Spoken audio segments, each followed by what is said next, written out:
વાલિયાના આગેવાનોએ વ્યારા ખાતે આદિવાસી યુવા મહાપંચાયતની પ્રથમ મિટિંગમાં હાજરી આપી. આદિવાસી સમાજના યુવાનો રાજકીય, સામાજિક અને પોતાના હક અધિકાર માટે આગળ આવે તે હેતુથી આદિવાસી યુવા મહાપંચાયતની રચના કરાઈ છે. મહાપંચાયતની પ્રથમ મિટિંગ વ્યારા સ્થિત આંબેડકર હોલ ખાતે મળી હતી, જેમાં વાલિયા યુથ પાવર સંગઠનના અધ્યક્ષ રજની વસાવા, વિજય વસાવા સહિતના આગેવાનોએ હાજરી આપી હતી.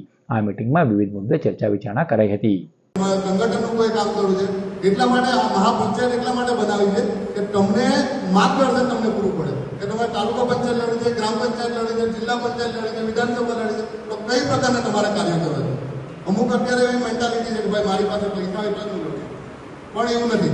તમારી પાસે તમે વિચાર, તમારી આગળ વધવાની તમારી અંદર ધગત એ તમને આગળ લઈ જાય છે. એટલા માટે તમે આ આદિવાસી યુવા મહાપંચાયત જે છે તમે એના રાજકીય લેવલ માટે પણ આગળ વધવા માટે તમને માહિતગાર કરશે અને પૂરતી બધી માહિતી આપશે.